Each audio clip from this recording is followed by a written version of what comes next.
Well, hi there, welcome to a new video, and this week we are looking at Space Axolotl.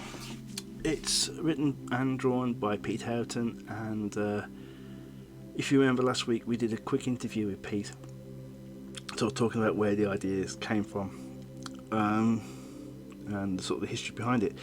And today we're going to do a quick review of this book. So this book is 20 pages.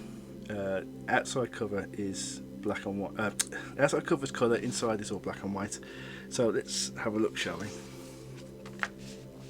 Now, first up, you're going to notice that we have comic stuff, we have content, we have pages of story on the inside cover. And normally that would get a big thumbs down for me. That's not something I'm keen on, but I think this works really well, and we'll talk about why later. We cut straight away to the planet of sock monsters, and there's a raid happening.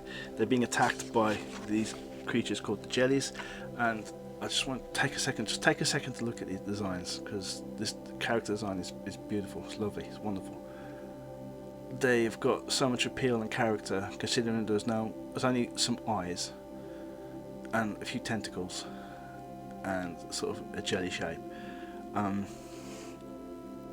They're great, and if these aren't enamel badges, then Pete, make enamel badges, because they'll sell like hotcakes, because they look brilliant. In any case, the sock monsters are doing their best to defend themselves, but their weapons are having no effect. And then we cut to our protagonists, and this panel confused me initially, because what we've got is a description of what this person was last wearing. It's a wanted poster, right? Last seen wearing odd socks. I wonder. So, but that is the sort of thing you put on a missing persons poster.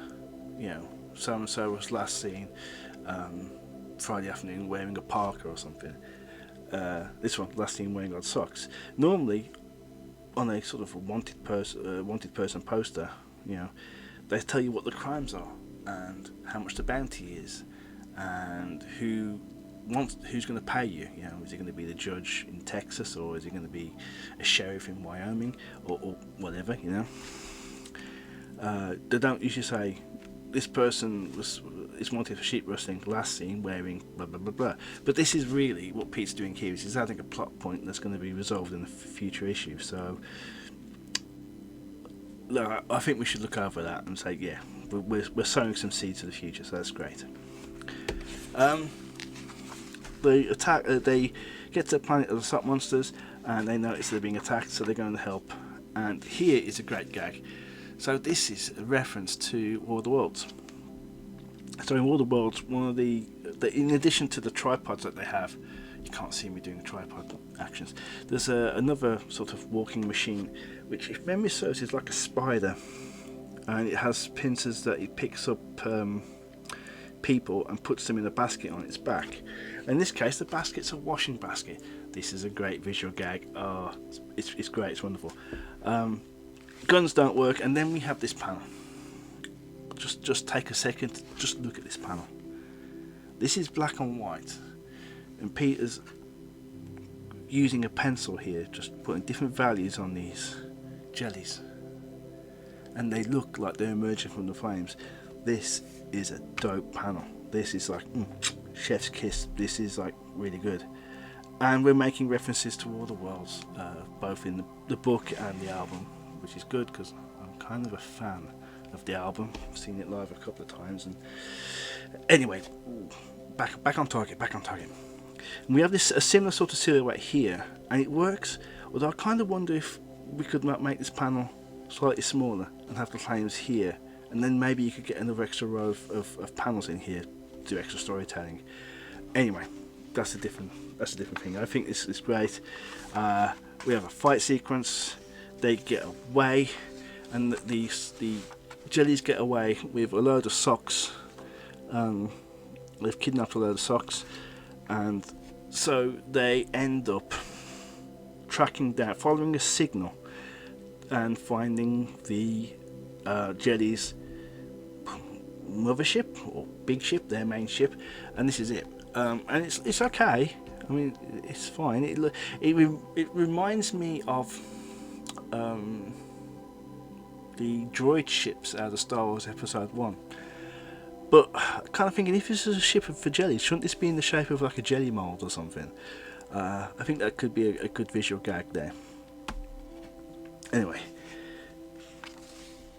now we get there, and Space Axolotl says, "Can you get us in without being spotted?"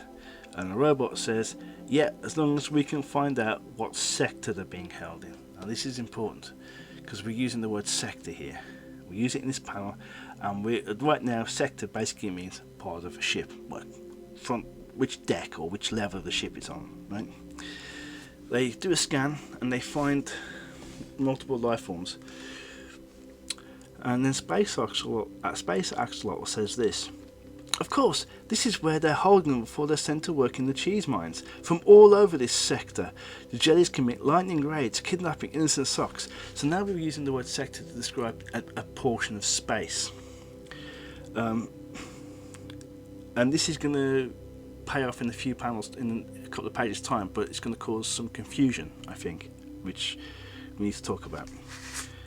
In the meantime, here's a visual gag which is brilliant. Landing softly on the ship, so I got soft, fluffy slippers to make soft flump flump flump noises, and this is great. Look at this lettering. Hold this up. It's hard to see. I'll do my best to bring it in close, but it's a fine line, soft rounded forms. But then we use that same lettering for this clang, and I kind of want that to be bigger in the panel.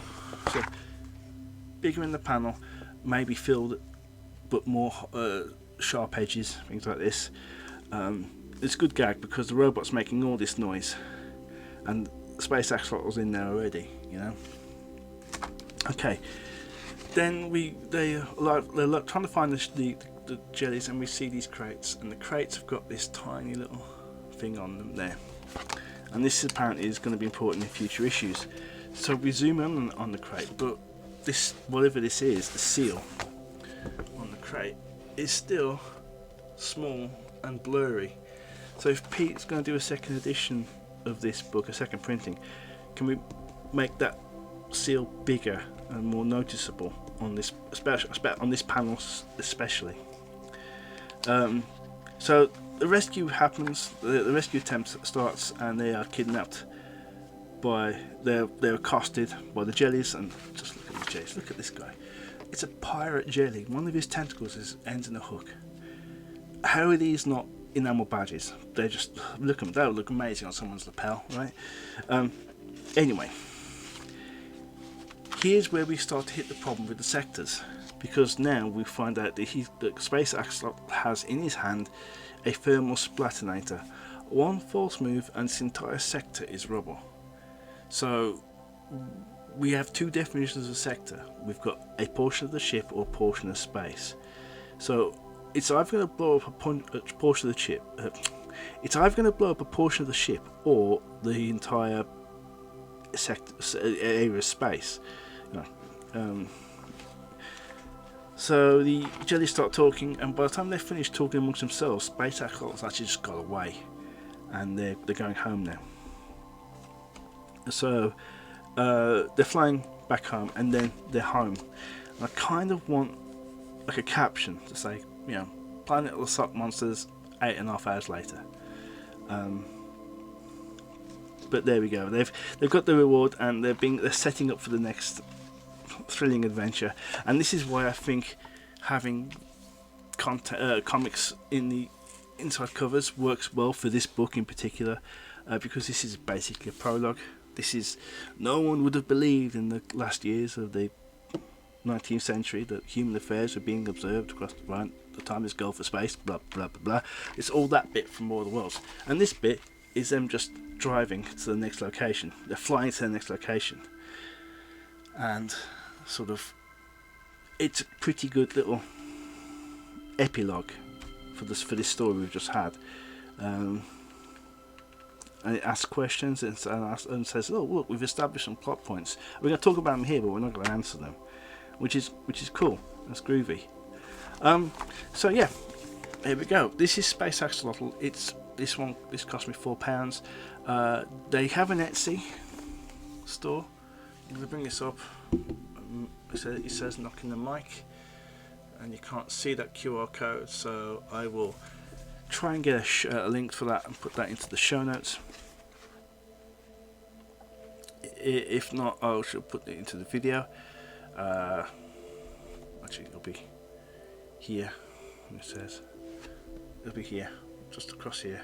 I'll put the link there. But I think if you're at a convention and you see his stand, just buy a copy of him directly, because otherwise, you know, Pete's got Etsy charged fees on sales, so it's much better to put more money into his pocket than into Etsy's pocket, to be frank. Anyway, so there we go. Space Axolotl, £4. It's a great issue. It's a great issue one. Some great visual gags, lots of literary references.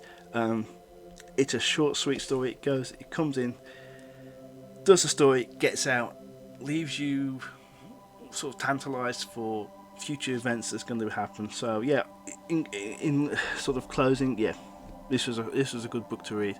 I had a good time reading it. So yeah, hope you found that interesting. If you did, then like, comment, share, subscribe, all of that good stuff. And we'll see you in the next video, okay? Alright, you take care now. Alright, bye now.